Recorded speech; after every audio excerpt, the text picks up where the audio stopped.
A tragic event happened in the last 24 hours in Gaza. 7 World Center kitchen workers were killed in a strike in Gaza.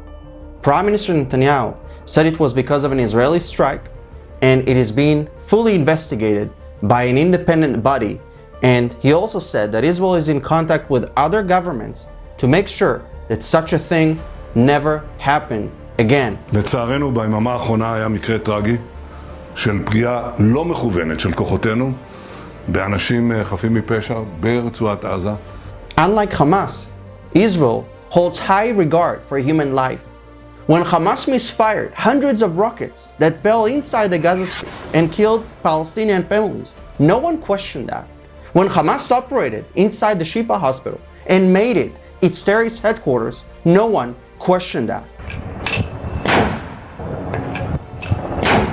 When large amounts of rockets and weaponry were found in mosques and UNRWA schools in Gaza, no one questioned that. No one questioned Hamas for using its civilians as human shields. No one questioned Hamas for putting Palestinians in harm's way. No one questioned because they couldn't blame Israel. Instead of showing a united front against terrorism, the world is falling for Hamas's propaganda. When Israel is targeted, silence.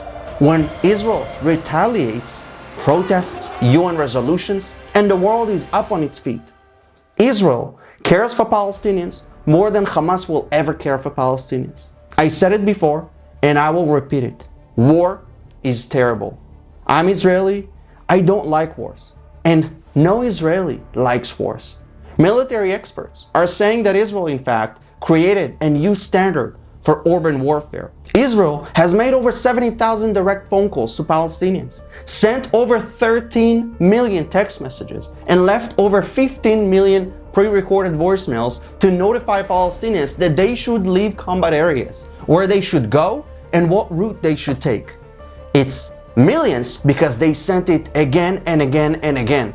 Israel deployed drones with speakers, asking for civilians to leave combat areas.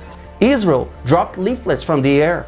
They announced and conducted daily pauses of all operations to allow any civilians left in combat areas to evacuate. No army has ever done that.